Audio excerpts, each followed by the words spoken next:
बहुत समय पहले की बात है। किसी गांव में एक किसान रहता था।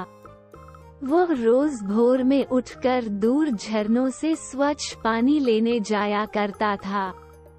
इस काम के लिए वो अपने साथ 2 बड़े घड़े ले जाता था, जिन्हें वो डंडे में बांधकर अपने कंधे पर दोनों ओर लटका लेता था। उनमें से एक घड़ा कहीं से फूटा हुआ था और दूसरा एकदम सही था। इस वजह से रोज घर पहुँचते किसान के पास 1.5 घड़ा पानी ही बच पाता था। ऐसा 2 सालों से चल रहा था। सही घड़े को इस बात का घमंड था कि वो पूरा का पूरा पानी घर पहुंचता है और उसके अंदर कोई कमी नहीं है। वही दूसरी तरफ फूटा घड़ा इस बात से शर्मिंदा रहता था कि वो आधा पानी ही घर तक पहुंचा पाता है और किसान की मेहनत बेकार चली जाती है। फूटा घड़ा ये सब सोचकर बहुत परेशान रहने लगा और एक दिन उससे रहा नहीं गया। उसने किसान से कहा, मैं खुद पर शर्मिंदा हूँ और आपसे क्षमा मांगना चाहता हूँ। क्यों? किसान ने पूछा, तुम किस बात से शर्मिंदा हो?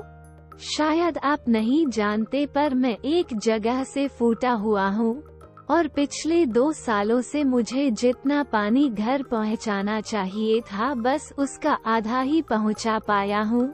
मेरे अंदर ये बहुत बड़ी कमी है और इस वजह से आपकी मेहनत बर्बाद होती रही है।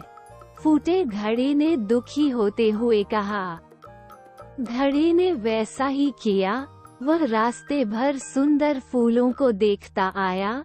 ऐसा करने से उसकी उदासी कुछ दूर हुई, पर घर पहुँचते फिर उसके अंदर से आधा पानी गिर चुका था।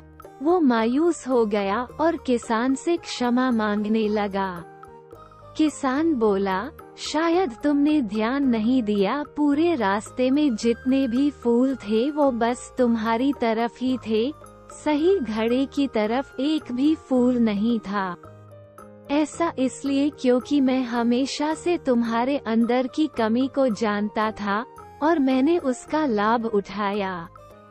मैंने तुम्हारे तरफ वाले रास्ते पर रंग बिरंगे फूलों के बीज बो दिए थे।